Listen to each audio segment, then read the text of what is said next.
यहाँ से आपकी जर्नी आपकी किस तरीके से रही ऑन पैसिव तक आते आते। Yes sir. Okay ma'am.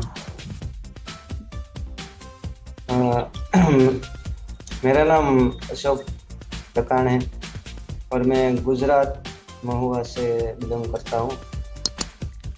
तो आज तक सफर तो ठीक ठीक चल रहा था। मैं एक डायमंड फैक्ट्री में काम करता हूँ। 12-13 हज़ार रुपया की इनकम है मेरी। तो आज तक तो बहुत स्ट्रगल कर रहा था और छोटा मोटा एमएलएम भी कर लेता हूँ, लेकिन 10 साल से मैं एमएलएम किया, लेकिन आज तक उसमें कोई सफलता नहीं मिली और पैसे भी हमने गंवाया। तो हम ऐसा प्लेटफॉर्म खोज रहे थे कि हमें वर्क भी कम करना पड़े, फैमिली के लिए भी समय हम दे सके। एमएलएम में तो क्या था, दौड़ भाग रही थी, उसमें कोई समय नहीं रहता। तो फैमिली में भी कम समय दे सकते थे और फाइनेंशियल प्रॉब्लम भी बहुत रहता था और अभी तक रह रहा है। लेकिन ऑन पैसिव मुझे मिला है, तब से हम सभी लोग इतने खुश हैं कि अब जो हमारा ड्रीम है वो तो पूरा होगा, लेकिन हमारा ये भी ड्रीम है कि हम कई लोगों को, हमारा जो रिलेशन में है और अदर लोग है, उसका ड्रीम भी हमें पूरा करने का सपना था। लेकिन हमारे पास ऐसा कोई ऑप्शन नहीं था कि हम किसी का और हमारा ड्रीम पूरा कर सके। तो ऑन पैसिव मुझे इस तरह से मिला कि हमारा एक फ्रेंड है इधर, योगेश भाई जोलिया करके, उसका फ्रेंड एक झारखंड में रहता है, संतोष सर। तो लॉकडाउन चल रहा था, कोरोना। तो उस टाइम लॉकडाउन था, तो वो फेसबुक फ्रेंड थे उसका, लाइव नहीं कभी मिले, वो आमने सामने फेसबुक फ्रेंड थे। तो उसकी बात होती रहती थी, तो उसने एक कॉन्सेप्ट बताया कि सर ऐसा एक कॉन्सेप्ट है ऑन पैसिव, और आने वाले समय में हमारा और हमारे आने वाली जनरेशन को पूरी तरह से लाइफ सिक्योर रहेगी इसमें हमारी। तो योगेश भाई ने उस व्यक्ति पे विश्वास किया और उसने एक आईडी लगवा दी, जो हो जाएगा। आज तक तो बहुत खोया था पैसा, लेकिन 9,000 और। तो योगेश भाई जोलिया ने उस एक आईडी दी ली। उसने 7-8 महीना तक कई लोगों को बात की, लेकिन किसी लोगों ने एक्सेप्ट नहीं किया। और किशन भाई मकवाना हमारे इधर है गुजरात में, हमारे साथी है, हम साथ में एमएलएम करते थे।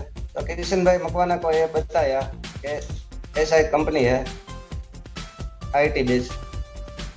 तो किशन भाई ने देखा और 15-20 दिन उसका वेबिनार सुना और उसको अच्छा लगा कि तो बहुत अच्छा कॉन्सेप्ट है, और उसने भी आईडी लगाई। फिर मुझे बात किया कि अशोक भाई ऐसा कॉन्सेप्ट है। तो मैंने भी एक्सेप्ट किया कि सर आप जो कर रहे हैं वो अच्छा ही होगा। तो किशन भाई मकवाना की वजह से ये कॉन्सेप्ट हमें मिला। फिर मैंने ऐसा तय किया था कि मैं आज तक कई लोगों को एमएलएम में जोड़ा है, लेकिन किसी को सक्सेस नहीं मिला, तो मैं किसी को बताऊंगा नहीं, अपनी एक आईडी लगाऊंगा। तो किशन सर ने बोला ठीक है, लेकिन वेबिनार सुनते सुनते सुनते ऐसा लगा कि ये तो एक दूसरे का हेल्प करने का बिजनेस है, तो हमें बताने की ज़रूरत है। तो जो लोग मेरे साथ थे उसको मैंने बताया, एक बार एक्सेप्ट नहीं किया, दूसरी बार मिला, तीसरी बार मिला, लेकिन उन सभी लोगों को भी मैं इस बिजनेस में लाया हूँ। मेरी वजह से आज 35 लोग इसमें आए और आज हमारा इधर 300 ब्रांड एम्बेसडर फैमिली हो गया है धीरे धीरे करके। तो मुझे बहुत अच्छा लग रहा है कि एस मुफारे सर को मैं सैल्यूट करता हूँ। आज 26 जनवरी भी है, तो उसको सैल्यूट करता हूँ कि सर ये हमारे लिए आप बहुत अच्छा कॉन्सेप्ट लाए। आज तक कोई भी कंपनी हमारे और हमारे आने वाले फ्यूचर के लाइफ के बारे में किसी कंपनी ने नहीं सोचा था। वो एस मुफारे सर ने ऐसा विजन लेके हमारे सामने आए, तो बहुत अच्छा लगा हम इसमें। लेकिन कई लोग ऐसे हैं हमारे रिलेशन में है, और हमारे देश में भी बहुत ऐसे लोग हैं, गरीब लोग हैं, उसकी हेल्प में जान लगा के पूरी तरह से उसकी सबकी हेल्प मैं करूंगा, ऐसा मेरा विजन है। Thank you ma'am. बहुत अच्छा आपने बताया कि आपने इतने लोगों के आप ब्लेसर हैं। तो आप बहुत लकी हैं, हम लोग लकी हैं कि हम लोग इस काबिल बने कि इस कंपनी में हम जोड़ पाए किसी को। और ऐश मुखर्जी सर ने तो खैर बहुत बड़ा काम किया है। और वाकई में हम लोगों की सभी की, जितने भी हम लोग ऑन पैसिव में जुड़े हैं, तो बहुत अच्छी लाइफ होने वाली है। हम लोग उन सभी प्राउड फाउंडर में से हैं। तो नीलम मैम, आप कुछ कहना चाहेंगे? सबसे बड़ी बात है कि हम इस ऑन पैसिव फैमिली में आए, और उससे बड़ी बात कि आपने इतने लोगों की हेल्प की, जबकि आपको पता था कि एमएलएम में जब कोई नाकामयाब होता है तो उसको सब ग्रांटेड लेते हैं, उसकी बात कोई नहीं सुनता। फिर भी आपने हिम्मत, बिल्कुल एक्सेप्ट नहीं करते, उसके बाद भी आपने इतना मतलब कोशिश की होगी, कितने एफर्ट्स किए होंगे इतने लोगों को इस कंपनी में ज्वाइन करने के लिए। बहुत बड़ी बात है सर, बहुत बड़ी बात है। और अब तो आप सोचो ही मत कि छोटे से छोटा और बड़े से बड़ा हर सपना हमारा यहाँ से पूरा होने वाला है। ज्यादा दूर नहीं है, बहुत नजदीक है, बहुत नजदीक है। और जिन लोगों को आपने, मतलब जिन लोगों के आप ब्लेसर बने हो, उन सबकी भी आपको दुआएं मिलने वाली है। बहुत बहुत बड़ी बात है ये। और हम मैम से पूछना चाहते हैं कि मैम को इस कंपनी के बारे में सर ने जब बताया होगा तो आपको क्या क्या फील आई होगी, कैसा लगा आपको? बताइए कुछ अपने बारे में।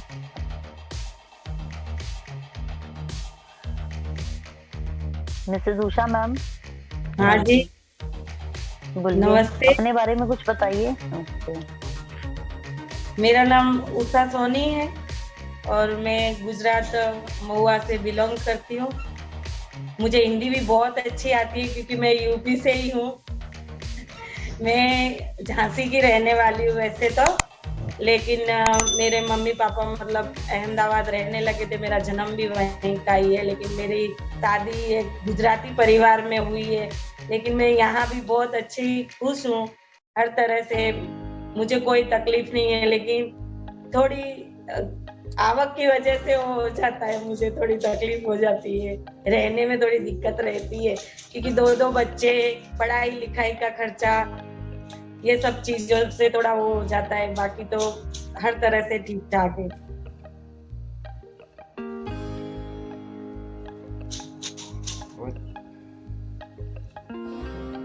यस रेखा मैम, आप मैं ये बोलना ऑन चाहेंगे मैम? के बारे में तो कुछ जानती नहीं हूँ। इन लोगों ने आईडी बना के रखी थी, तब भी घर में कभी किसी ने कोई बात नहीं की क्या ऐसी ऐसी कोई कंपनी है, और उसमें हमने आईडी में बनाई है।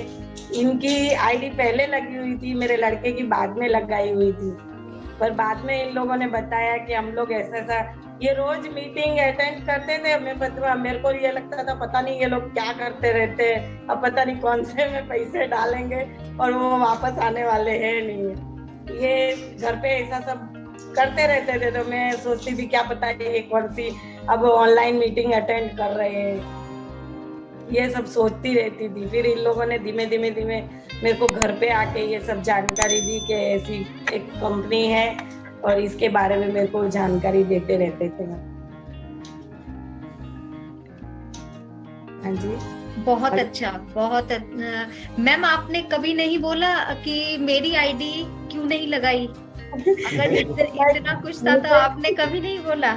मैंने इसलिए नहीं बोला कि मुझे इसमें इंटरेस्ट ही नहीं था, क्योंकि कई बार सर मतलब पैसे ऐसे में लगा चुके हैं ना कि जा ही चुके हैं पैसे, तो मुझे बहुत गुस्सा आता था इन पे कि हो सकता है अब इसमें भी ऐसा ही कुछ करने वाले हैं, तो ये मेरी बात मानते नहीं है।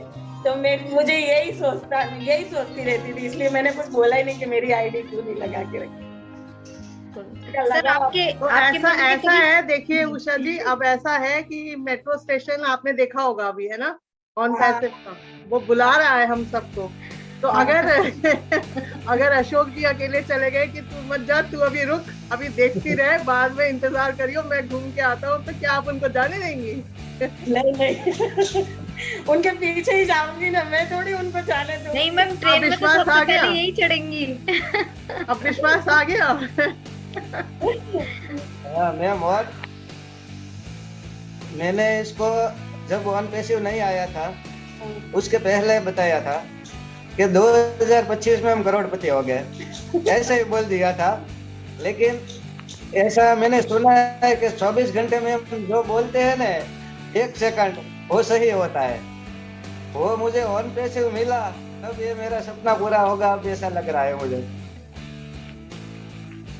बिल्कुल सही कह रहे हैं सर, बिल्कुल सही कह रहे हैं। एक मतलब होता है 24 आवर्स में एक मोमेंट ऐसा होता है जब आप अच्छा बोलो या बुरा बोलो, वो आपकी उसी टाइम स्वीकार हो जाती है, मतलब यूनिवर्स वो एक्सेप्ट कर लेता है। मैंने भी 2020 में बल्कि 19 में एक बार ऐसे बोला था कि अपने बेटे को कि देखना 2025 में ना एक कोठी होगी हमारी बहुत बड़ी। कह रहे हाँ मम्मी सपने दिखाओ। मैं बेटा कोई नहीं, होगी जरूर। वो मेरे को भी वही चीज आ रही है माइंड में कि 2025 में बहुत अच्छा होगा, बहुत बहुत अच्छा होगा। हाँ वही और ना, ज्यादा दूर नहीं है, तो जरूर पूरे होते हैं। सपना देखना तो सही बात है, लेकिन उसके पीछे मेहनत भी करना पड़ता है। ऐसे सपना देखना नहीं होता, खाली सपना देख के मेहनत भी करना पड़ता है उसको। हमारे सपने ना, हमारे जो भी ऑन पैसिव में ना, उनके सपने यूनिवर्स ने देखे हैं हमारे साथ, इसलिए वो आज हमारे सपने पूरे करवाने के लिए हमारे साथ खड़े। सही है, यूनिवर्स ने हमारी सुनी है, बिल्कुल सही बात है। और वही लोग ऑन पैसिव में आए, वही लोग आए हैं, सही है। मैंने नहीं तो 8 मिलियन मतलब है पॉपुलेशन है ऑल ओवर वर्ल्ड में, तो उसमें से सिर्फ 15 लाख ही क्यों आए हैं बताओ? कुछ ना कुछ तो। On Passive, the future of internet.